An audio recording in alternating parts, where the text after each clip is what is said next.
What's up guys, gingle87 here. Welcome to another season of Modded Minecraft, Season 2. And if you can't already tell, if you haven't already noticed, there are more mods. That's right, I went ahead and added in a ton of new mods into my own little custom mod pack here that I've been using for this series. And I'm going to go ahead and explain what those are to you. And just so you can have a quick overview and know kind of what each mod does basically and what to expect out of it. So these first couple mods here, these are all just coding mods. Basically, they're used for Forge. I'm not going to really go into those. Same with these two here. They're used for different mods that I have in the pack. This one, though, is the first one that we're going to talk about. This is called Not Enough Items.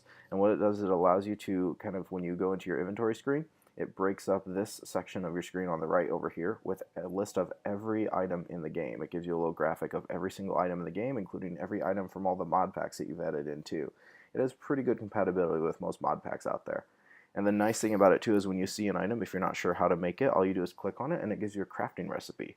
So if you're walking around the world and you find a new item, you're not sure how to make it, or you just kind of want to look for something cool to do, you can browse through here, click on the crafting recipe, and know exactly what to do to kind of get there. It gives you some pretty intense crafting recipes too, so you can kind of follow the chain through and know what you're doing. Helps you out a lot when you're kind of new to modded Minecraft, so pretty useful.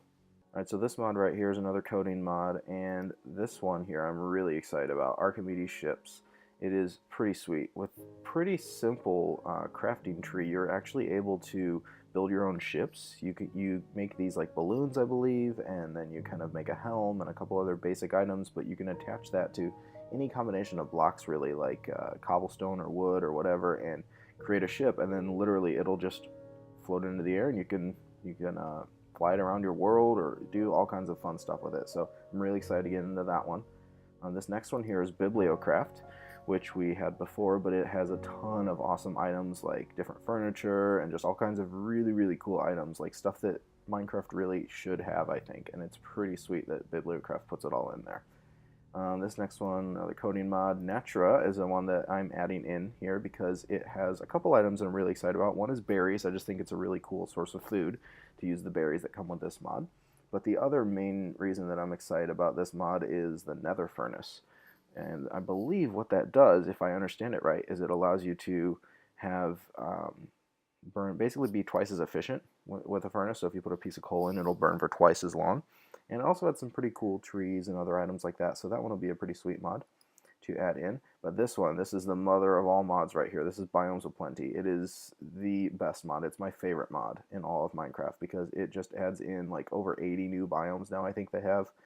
So that's going to be really sweet. I'm really excited to go ahead and explore the world and just see every single biome that we possibly can. That's going to be so tight.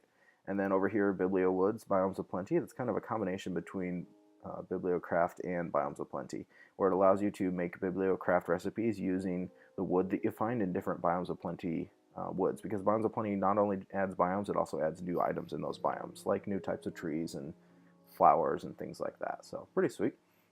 This next one is Carpenter's blocks. It allows you to make slopes and other things. It gives you a lot more variety in when you're building bases and stuff, so that'll be fun to use. We'll kind of explore more what we can do with that, and it has some pretty sweet other items in there as well. But this mod right here, the Twilight Forest, this is a game in and of itself. It's insane. It opens up a new dimension. You just create a portal similar to like an end portal, but it's pretty simple to make. And once you actually create that portal and you enter this dimension, there's a whole other section of the game. Like you could literally just spend your entire time in there. There's new items, new biomes, new enemies, new bosses. Actually, there are a ton of boss mobs in here. Some really sweet structures like castles and towers and all kinds of really cool things. And there's also this really sweet biome called the Hollow Hill, which it kind of looks like a hill from the top, but when you dig down into it, it's like a giant hollowed hill full of tons of ores, like hanging from the ceiling, like stalactites or something. It's pretty sweet. Also really dangerous, but pretty sweet. So I'm looking forward to that and excited to see what the Twilight Forest holds for us this season. Chisel 2 adds a couple other blocks that I'm excited to use in the game. Pretty sweet. We'll explore that a little bit more. Chocolate Quest is one that I have been pretty excited to use already. If you've been watching the first season, you would have seen Chocolate Quest already in action plenty, and I'm really excited to use that in this version. I actually changed a little bit of the coding in here. They give instructions on the wiki on how to adjust it so that these will also spawn in Biomes of Plenty biomes, like more than just a couple of them, so hopefully these will spawn all over the place, these dungeons, and we'll get some in some pretty cool settings, so that'll be fun to kind of keep that element in here as well. Coding mod, alright, this one right here, Forestry. As you can see, it adds different types of trees, bees, and more, but the more is really what I'm adding this in for, because I'm really excited for two particular items.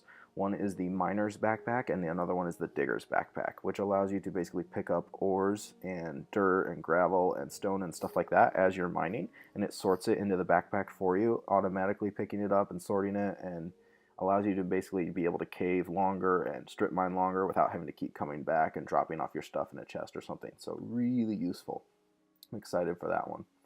GraveStone mod is pretty much essential. When you die, it places all of your items inside a gravestone at the point of your death, and that gravestone cannot be broken until you go back and break it. So there's no chance of your items despawning. Really useful, and it's saved me a ton of times. So it also keeps it there when you go back to it. So if you're in like a dangerous spot, which actually happened to me last season, you can go back and fight off all the enemies first and clear out the area, and then break your gravestone and get your items back once it's safe. So pretty sweet.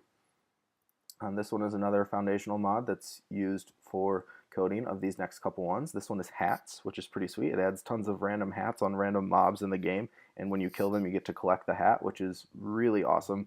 There's some hilarious hats in here. This is going to be a fun little twist to the game also. And this one is an addendum to that, which it's just basically a hat stand. That's all it adds in. But if you find a really cool hat and you want to display it on a hat stand, that's what it does for you. Pretty sweet. MobDismemberment. This one is awesome because it allows you to, when you're fighting like a zombie or a skeleton or something, it'll literally dismember the mob, so their arms will be falling off and stuff. It's pretty cool. It adds a little bit more realism, but not like, it's not too real. It's not gross or anything. It's just still kind of cartoonish, like Minecraft style, but it's just another little humorous element to add to the game. Pretty cool.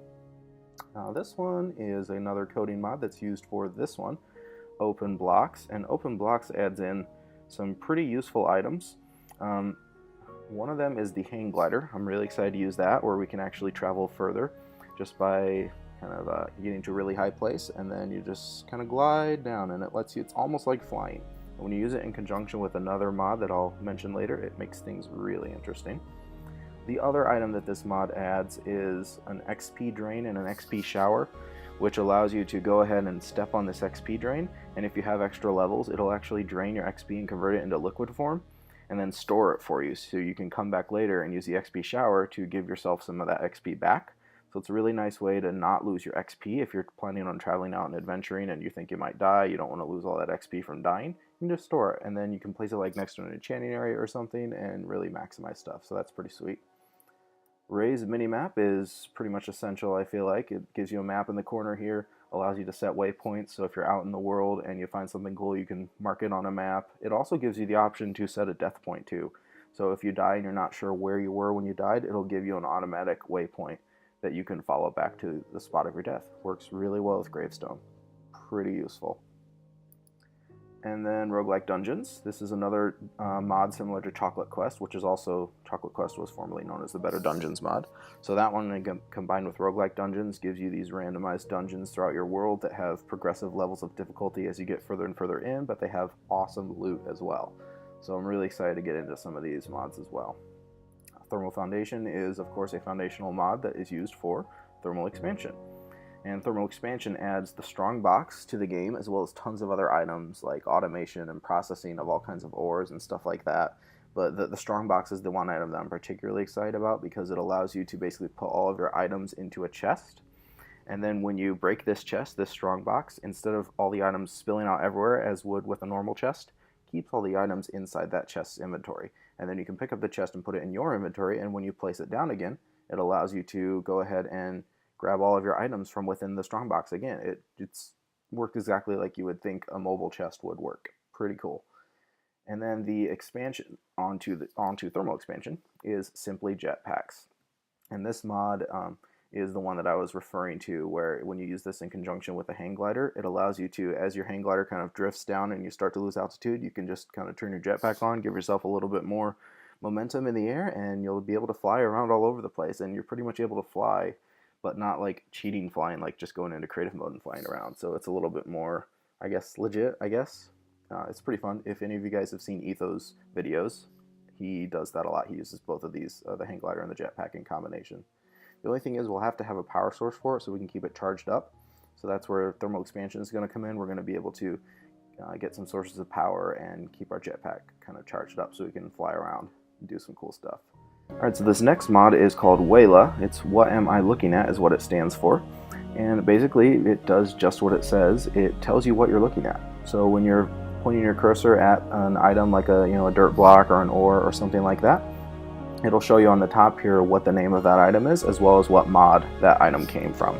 So if you're out and about and you find something new, you don't know what it is or what mod it came from, you can hover over it and it'll show you exactly what it is. And it's all automatic, so it works really well. It's a really nice mod to kind of have on the top of all of these mods that we have here.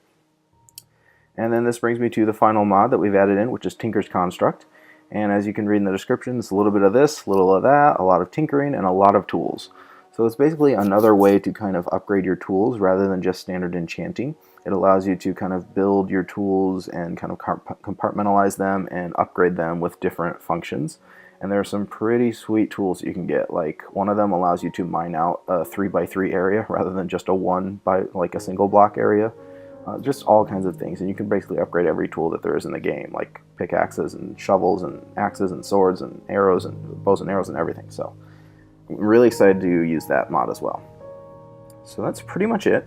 In the future, there's a couple more mods that I would like to add, but I had some problems with compatibility with some of these, so I'm going to keep working on those, and we may add more in the future. But some of those mods are extra utilities, as well as village taverns. That one's not really compatible with Biomes O Plenty, so that one I'm not sure if I'm going to be able to use or not, but it looked pretty sweet.